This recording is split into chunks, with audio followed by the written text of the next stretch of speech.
મારું નામ ધાર્મી ઈસોટિયા છે. હું ફાર્માસિસ્ટ છું, પરંતુ ફ્રી ટાઈમમાં મને શોખથી મેં નેલ આર્ટ પણ કરું છું. એટલે પેશનને મેં પ્રોફેશનમાં કન્વર્ટ કરેલો છે. તો આગામી સ્થાનિક સ્વરાજ્યની ચૂંટણીઓના મતદાન આવી રહ્યા છે, જેમાં ખાસ કરીને યુવતીઓ તેમજ મહિલાઓ બહોળી સંખ્યામાં મત આપે એ માટે મેં અલગ અલગ ભાજપના, કોંગ્રેસના, આમ આદમીના જેવા ચિહ્ન બનાવેલા છે.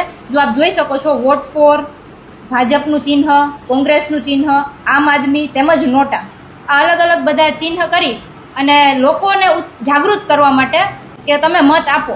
હા, મેં મહિલાઓની જાગૃતિ માટે સ્લોગન બનાવ્યા છે, જેમાં મતદાન એ આપણી માત્ર અધિકાર જ નહીં પરંતુ આપણી ફરજ છે એવું મેં લખેલું છે. મારો મત મારી તાકાત એવું લખેલું છે. તેમજ ખાસ કરીને મહિલાઓ માટે ઘરકામ પછી પહેલા મતદાન અને લોકશાહીનું માન વધારીએ એવું કહું છું.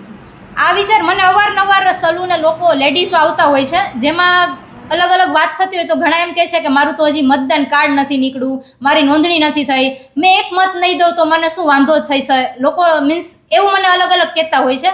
તો ખાસ કરીને એવા લોકો કે તમે તમારું 18 વર્ષથી થાવ એટલે મતદાનનું ચૂંટણી કાર્ડ કઢાવો જ, અને એક મતની કિંમત હોય છે, તો અવશ્ય મત કરો એમ. News updates